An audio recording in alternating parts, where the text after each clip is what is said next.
Okay, so perception part one. Okay, so as you look at this picture, a lot of you saw the interesting image, but when I bring up the words, why are you staring at my short arms? Very often people will immediately re-see that picture as something different than what they first saw.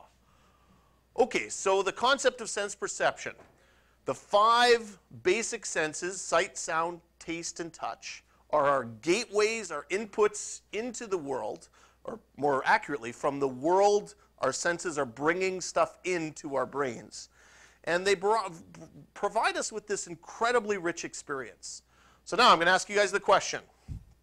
If you had to sacrifice one of your senses, which one would you be least likely to give up?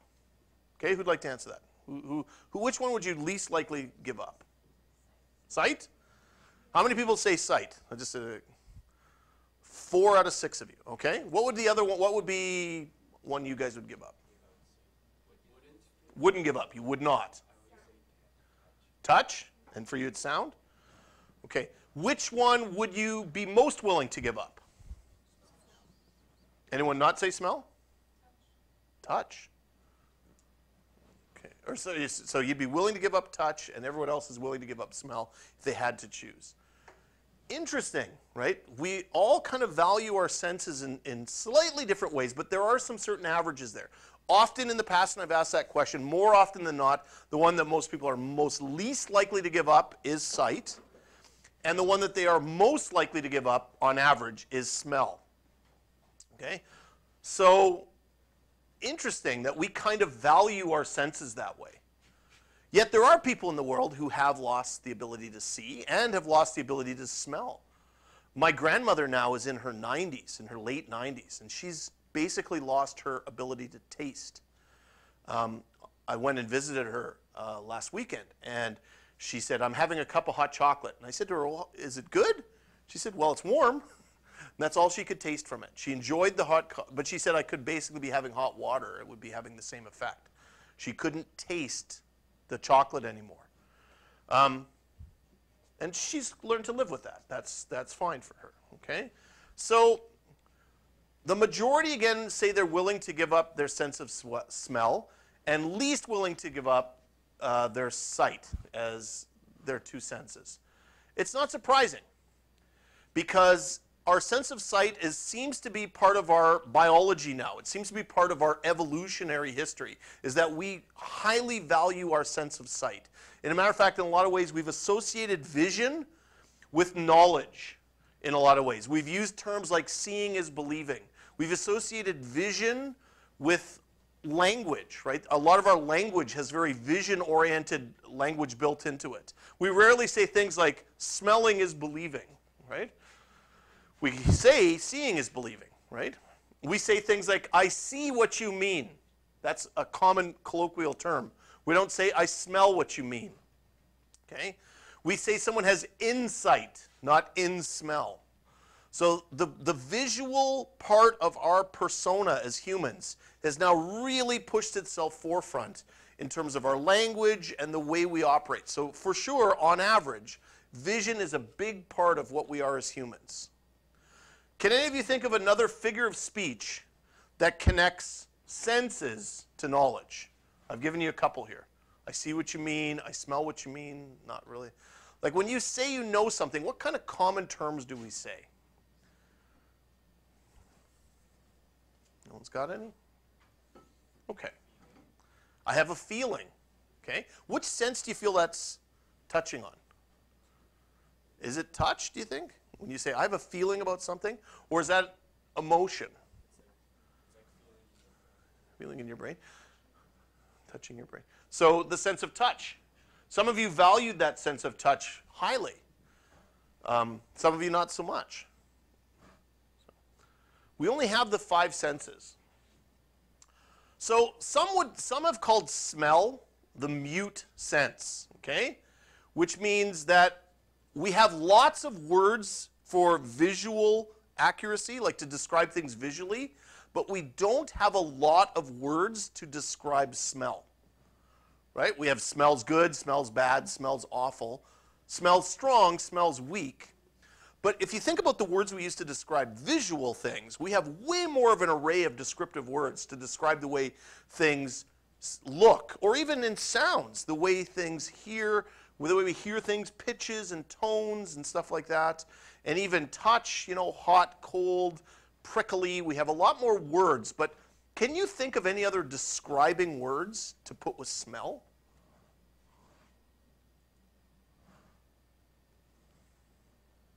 Now, we are actually able to distinguish 10,000 different smells. Our nose is able to pick up to 10,000 different odors. And our sense of smell has a more direct route to our brain than our other senses. It is more connected to our brain biologically than our other senses. Yet we, in a lot of ways, downplay the sense of smell. In a lot of ways, smell can often be a trigger for memories. I know, for example, every time I smell a pipe, someone who's smoking a pipe, I think of my grandfather who has smoked a pipe and has passed away. It has an incredibly strong memory sense for me. Does anyone else in here have a smell that they associate with some memory? Right away, 2 examples. Would you like to share any of them? Wood smoke reminds you of the cabin. Yeah, what else you got? That your house has a smell? Yeah, did any of you guys ever, remember when you were kids, you'd go over to friends' houses, and some friends' houses had that smell? It was just their house's smell. Like beef barley soup or something was always cooking in that house. Like just, sometimes it was good, sometimes it was bad, but everybody's house had that smell. And funny, when you'll hit that smell in the future, it will often trigger that memory. So we tend to downplay our sense of smell, but we have an incredibly powerful sense of smell that it doesn't seem like we have valued that much. Now, we may rank our senses. We may. But we would agree, I hope, that our senses are, in fact, really important to knowledge. According to one school of philosophy known as empiricism, all knowledge is based on your perceptual experience of it. In other words, you won't know something unless you experience it, and you actually are a part of it. So this is a very strict form of philosophy. The purest sense of empiricism says you can't know anything unless you actually experience it.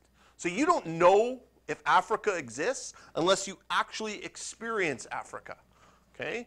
Now again, this is a bit of an extreme philosophical position, but it shows how important some people place the value of sense perception on things like knowledge. And think about that as it plays a role in things like science, right? Do you believe your knowledge claims in science unless you can actually experience it? Or are you able to claim knowledge without experience? But then think about it in history. How many of us have actually seen or experienced some of the history that we claim we know? Think about other areas of knowledge where that will play a key role or won't play a key role. Think about the arts, right? Do you know a painting is good unless you've experienced it through your senses? Do you know if something that someone baked is good unless you actually experience it? So these senses of perception and the areas of knowledge for which they're linked to might play different roles. So do you think perception is a more important source of knowledge in some subjects than others? So think about your timetable right now, the classes that you guys are taking right now. Which of those classes do you think sense perception is the most important for making knowledge claims? English, math, science. What do you got, Alex? Science. Chemistry. Visual arts. Anyone? So we got science, visual arts. Anyone disagree or have one that they think is more important for experience? What do you think? So foods? Yeah. Now, which one would be the least important, do you think? Math? From experience? Yeah, for senses, sense perception. That in order to make claims in math, you don't need to necessarily smell the equation or something like that, or hear the equation. Like, which do you think sense perception is the least important? Anything other than math you think is not important? I would say math is visual, because you're kind of memorizing. Okay. If we think back to our last unit, the reason unit, which, if I was asking you guys the same question, our reason unit, which subject area do you think reason is the most important in? You might be able to come up with some answers for that one as well, right? So this is now our second way of knowing. And it's clear that this is sometimes we value the senses in different ways. Plus, I think we've already seen that we've ranked the senses themselves. So the senses themselves are having different effects, and the idea of sense perception as well is being ranked in our knowledge claims. So according to common sense realism, perception is a passive thing and a relatively straightforward process. In other words, sense perception just happens. We're just letting it happen. We're not really driving it, it's just happening for us. But it gives us an accurate view of reality. So in other words, what you guys are perceiving right now in this room, that's pretty much the truth. Colors and sounds exist, and the act of perceiving them does not affect what we perceive. So in other words, you guys see this door over here, and it's a door whether you see it or not. It's also that classic philosophical position. If a tree falls in a forest and nobody hears it fall, did it fall? Right? Well, most of us would say yes, of course it fell. Okay?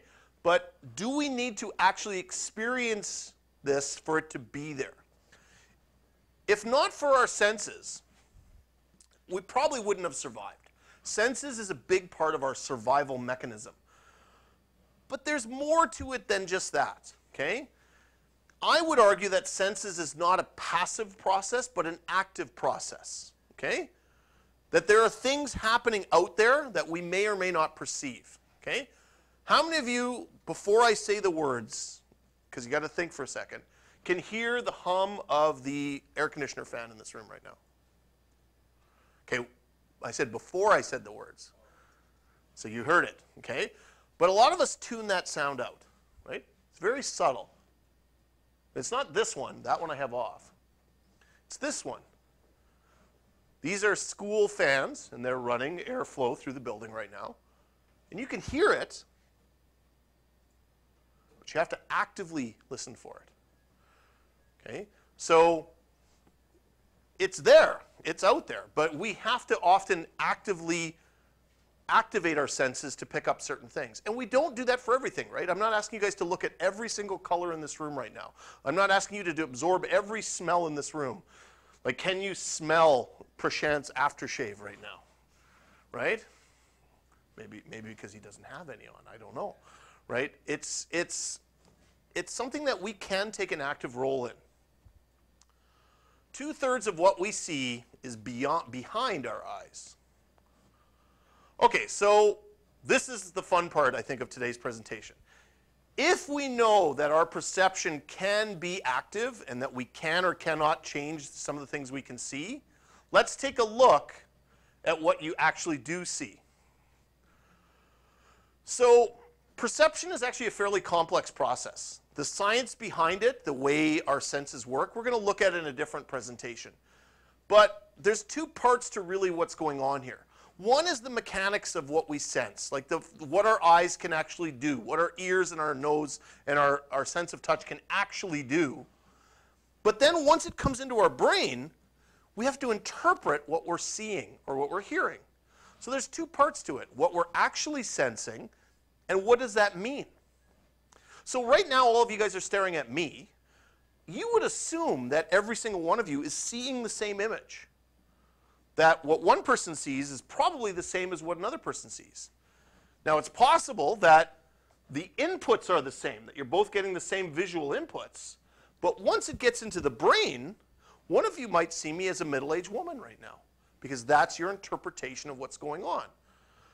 And the best part to demonstrate that is perceptual illusions. Okay. Now, there was a psychologist named Gestalt who studied this very famously. Gestalt was riding on a train in Europe, and he noticed the way fence posts were passing the train.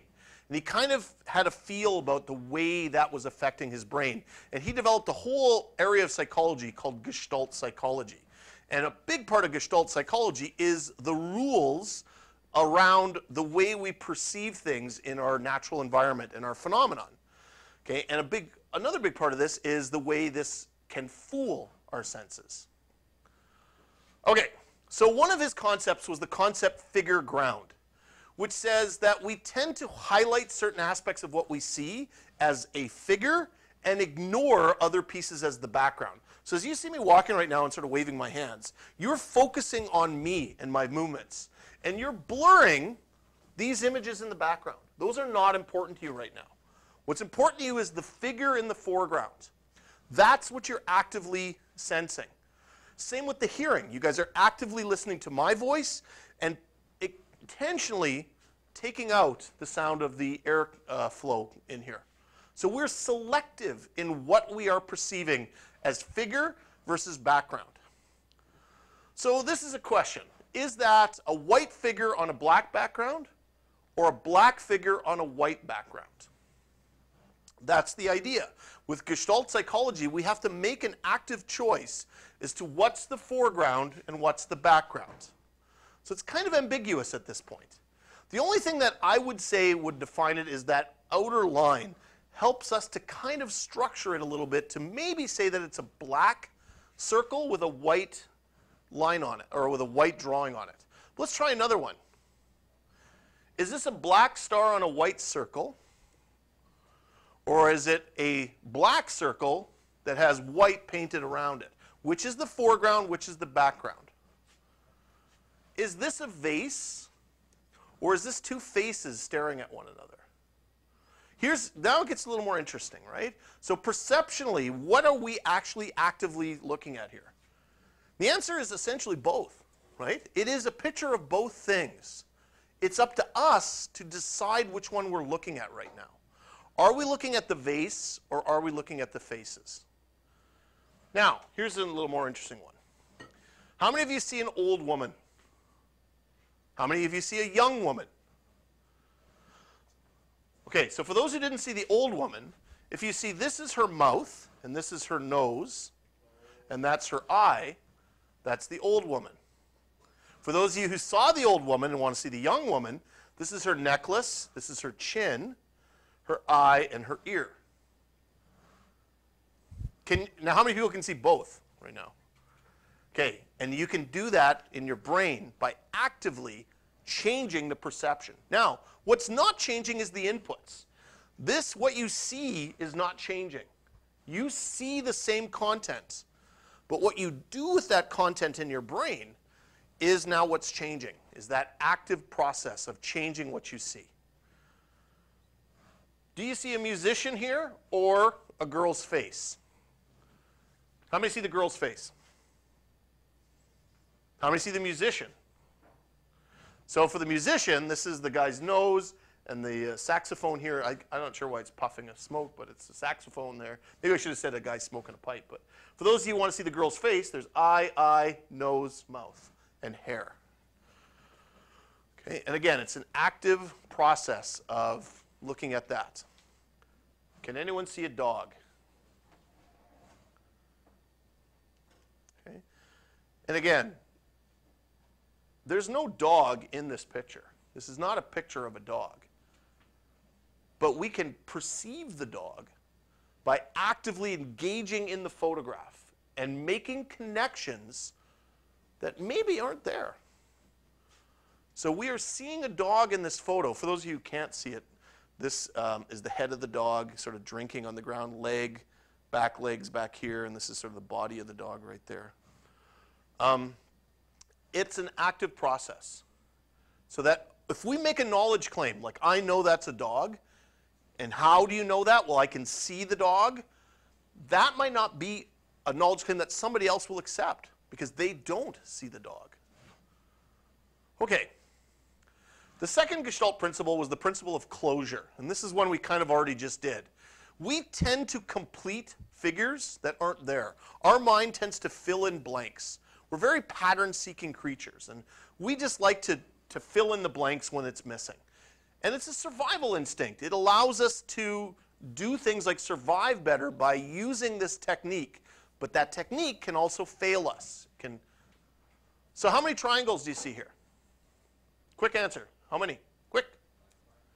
Correct answer? 0. There's no triangles there. There isn't any triangles there. What's the matter with you guys? What's wrong? There's no triangles there.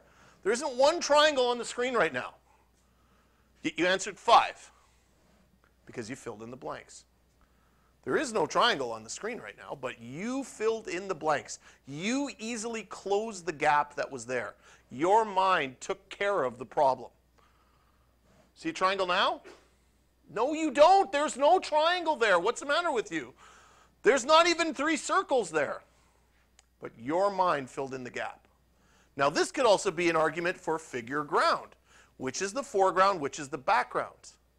Our mind is closing the gap and making a distinction between foreground and background to create an illusion of a triangle.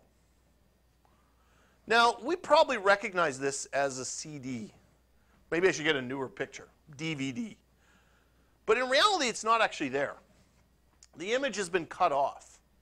And a lot of artists and advertisers will intentionally do this. Because what your brain will do is your brain will automatically fill in the missing piece. And that's engaging to your brain. Your brain likes to think about stuff. So your brain automatically engages more on that photograph because it gives it something to think about. It's not all there for it. This is something that we had to close the gap on. Okay? A lot of logos will base on this. So for those of you who don't know, that's from the World Wildlife Fund, right? World Wildlife Fund uses this as its logo. We see a panda, but the panda's not really there. We've closed the gaps to make that image more engaging. Can you read that? Shouldn't be able to. There's no letters on the screen right now. Well, actually, there's an upside down V and a capital I, but other than that, there's no letters on the screen right now. There's all these gaps, but you filled them in. You easily filled those in. Okay? Other than this maybe capital I and the upside down V right there, there is no letters there, yet you easily filled the gaps. Now, when we look at a photo like this is not something with gaps. This photo is complete. Some might say that this is a less engaging photograph because you're essentially giving all the answer here. You know what it is. There's nothing to fill in. It maybe is a little bit less mentally engaging. So the principle of closure in psychology tends to focus on this idea that we can close gaps on photos like this and make it more engaging. Now, there are other principles at play here other than just that. But that's one of Gestalt's principles. And the other one is similarity. Our principle of similarity says that we tend to, when we see things that are very much alike, we think of them as a group, right? So if you see a bunch of guys standing around with all the same color shirt, you think, you know what, those guys, I bet you they're in a group. They're in some kind of group right now. We tend to group things based on size, color, shape, etc. So when we look at these two things, we tend to see these circles as a group of circles. We don't see them as individuals. We group them together. Similarly here, we tend to group similar objects. So this one down here is a great example. This looks like a large tilted cube, when in reality it's just a bunch of small cubes. But we are grouping it together. The other principle, another one of his, he has several, is continuity, that we tend to follow lines that are given to us. If you give someone a line, they will follow it along. We will continue to follow through the continuity. So let's see some of these principles in action. Do you see a face? Do you see the word liar? They're both there, right?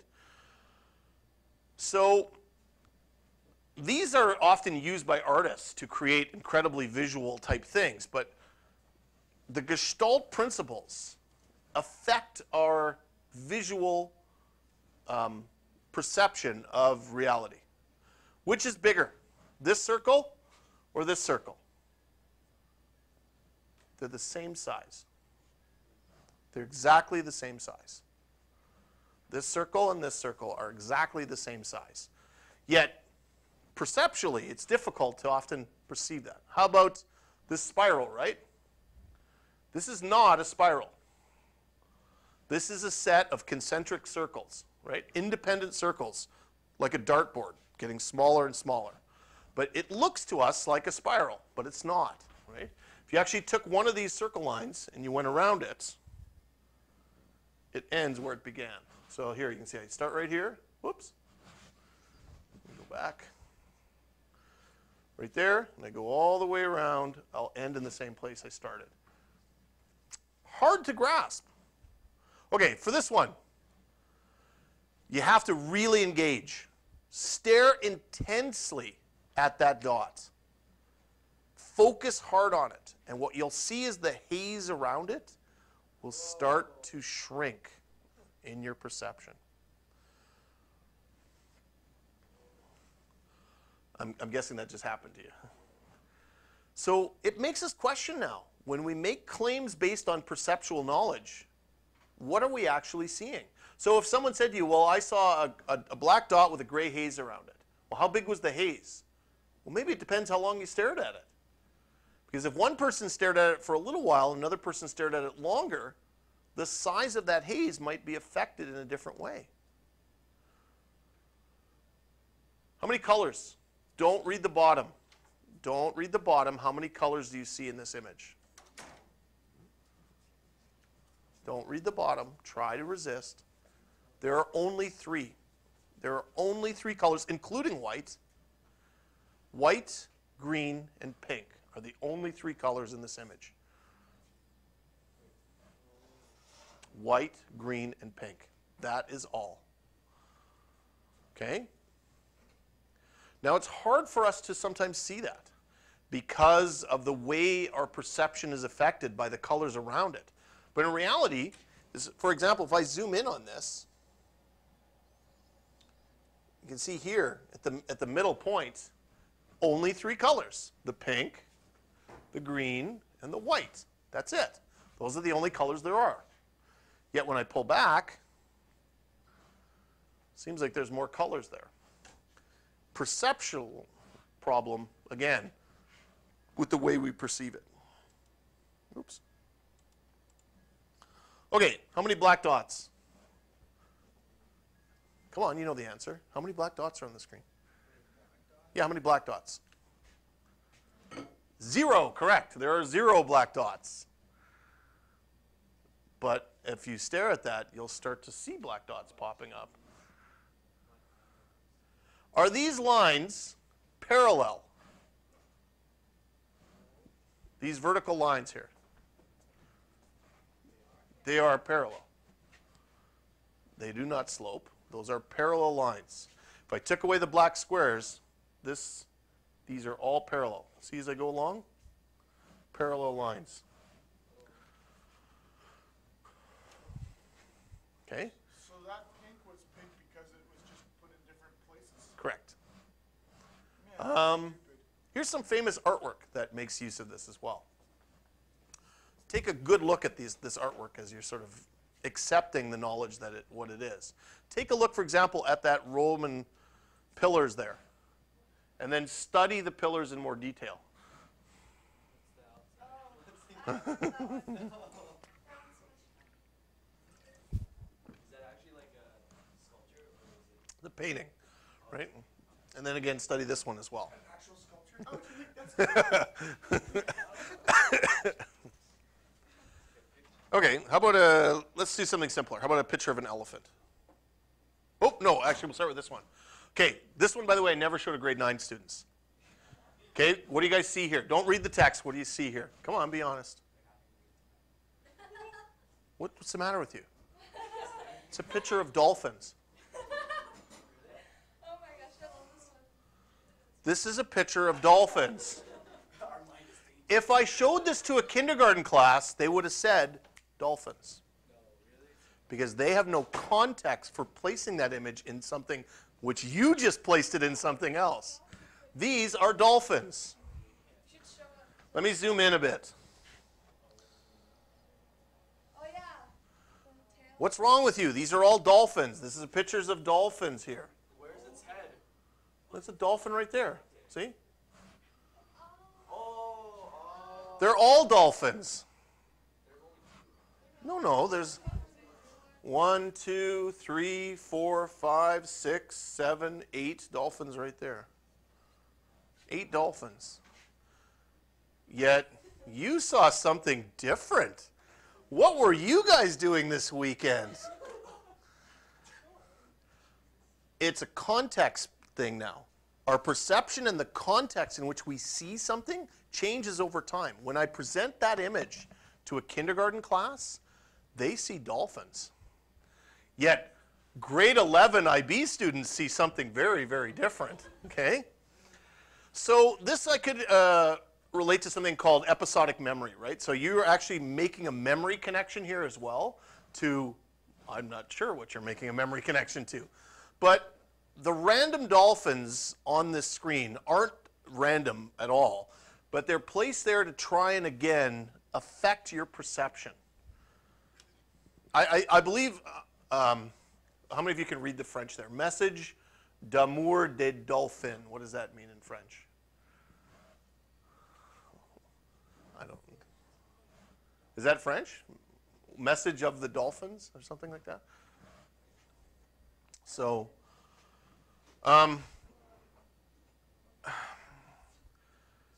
again, we are making an active perception here of what we're seeing.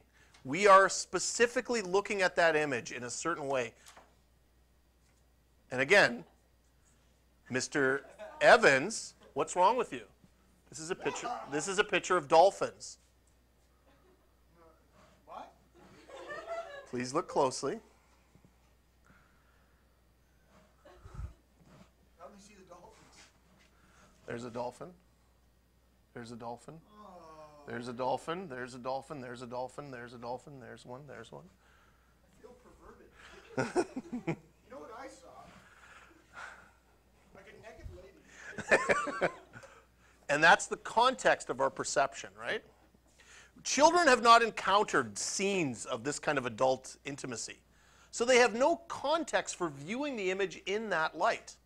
For the very young student, they see the dolphins because they have a context for that. Can you show that picture to very young students? I do. Okay. All right. In theory. All right. Click on this. There we go. Oops. Well, that's why it's still in there. Okay. There's a nice one to look at. An elephant. Okay. Let's all relax and just look at the elephant for a while. Everyone just relax. Look at the elephant. And now tell me, how many legs does the elephant have?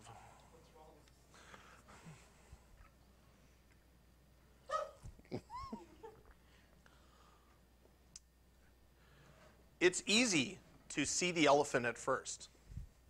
It's harder to then really actively engage in the image and actually start to count the legs. Think about the way we use perception to make knowledge claims. I saw that car hit the other car at the intersection. I swear, Your Honor, I saw that. I heard the plaintiff in the other room having an argument with his wife, and just so happens his wife showed up dead the next day, but I heard them having an argument. We make knowledge claims based on our sensual perceptions, yet it's very easy to fool them. It's not what you look at that matters, it's what you see.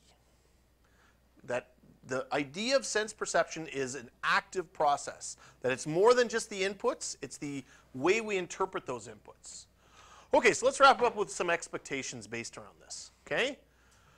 So I'd like you to read this passage below. Out loud, please, right now. Okay, wrong. Boy, you guys are really having a bad day. This says Paris in the spring. Okay? Why did you read it that way? What's the matter with you guys? Boy, you guys are really having an off day. It's Paris in the spring. That's what I put up there for you. Okay, let's try something else. This is so easy. I don't know what's the matter with you. It's a good thing I'm not putting down marks for this today. Okay, I'm going to put up some columns of words. Okay? The columns are going to go down like this. What I want you to read out loud is the color of the word.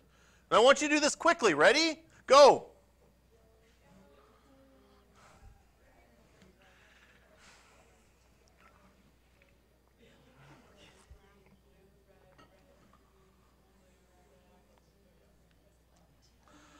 Okay, I think you guys did a little better on this one. I'm starting to get faith back in you kids that you actually are IB students after all.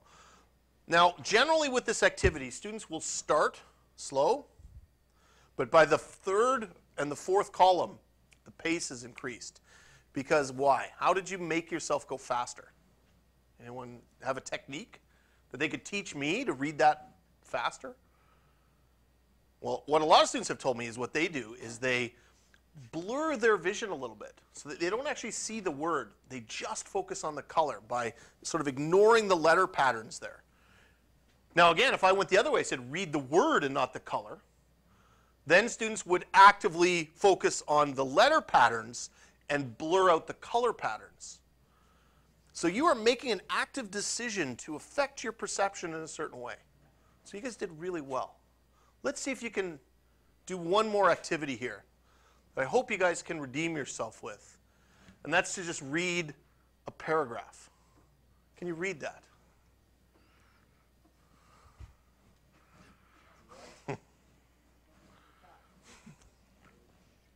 looks like most of my grade 9's work handbook.